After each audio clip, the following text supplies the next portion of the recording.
In a free market economy, the individual holds the ultimate decision-making power. Every time you scan a shelf and choose to buy a product, you are casting a vote that tells producers exactly what to make.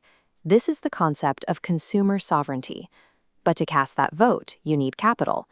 Consumers acquire purchasing power through 5 specific channels: wages from labor, rent from owning property, interest on saved capital, profit from enterprise, or social welfare payments from the government.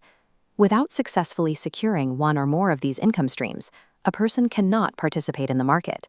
The power of consumer sovereignty is strictly conditional on having the disposable income to exercise it. Even with income secured, consumer choice is rarely purely rational. Corporations deploy targeted marketing and misleading conduct to actively alter spending patterns, pulling buyers away from pure utility maximization and manipulating their preferences. At the same time, anti-competitive behavior and monopoly power artificially restrict the options available on the market. If only a handful of firms control an industry, consumers are forced into suboptimal purchasing decisions simply because there are no alternatives. Manufacturers also engineer goods specifically to break or degrade after a set period. This practice, known as planned obsolescence, mathematically forces consumers into continuous, premature product replacement cycles. When these corporate mechanisms override rational purchasing, consumer sovereignty erodes. This strips the market of its ability to accurately read what society actually needs, creating a systemic vulnerability where resources are allocated based on corporate manipulation rather than genuine public demand. Consumers with disposable income face a strict binary choice: Y equals C plus S. Every earned dollar is either consumed or saved. This split depends on absolute income and retail prices. Higher earners allocate less to basic consumption, leaving a much larger pool for savings. Immediate consumption is shaped by relative pricing. A consumer might delay buying a new computer if its required software is too expensive, or they might pivot entirely to a cheaper substitute. First, individual tastes, then cultural preferences, and targeted advertising dictate the specific goods a consumer ultimately selects.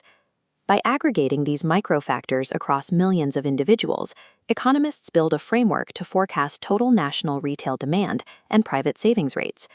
Understanding these individual triggers allows central banks to predict broader macroeconomic movements. The consumption function plots earning and spending, C equals C0 plus CY. The intercept, C0, is autonomous consumption for minimum survival. The slope represents induced consumption. Zooming in, each step splits a dollar into the marginal propensity to consume and save, which always equals 1. This ratio is critical. To stimulate a stagnant economy, central banks must know the population's average marginal propensity to consume. Injecting cash into the market only creates growth if citizens are highly likely to spend that extra dollar rather than save it. This multi-stage area chart maps the life cycle theory of consumption. It demonstrates how an individual's saving and spending patterns shift in highly predictable stages across their entire lifespan. Looking at the youth phase on the left, the consumption line sits above the income curve. Early career consumers must cover their autonomous consumption needs while earning entry-level wages, forcing them to rely heavily on credit, borrowing, and saving. Moving into middle age, the income curve spikes to its highest point. This peak earning power allows consumers to not only maximize their consumption and pay off early life debt, but also aggressively accumulate savings. Finally, the retirement phase shows wages dropping near zero, but the consumption line remains relatively steady. To fund their continued spending, retirees must return to dis-saving, systematically drawing down the wealth they accumulated during middle age.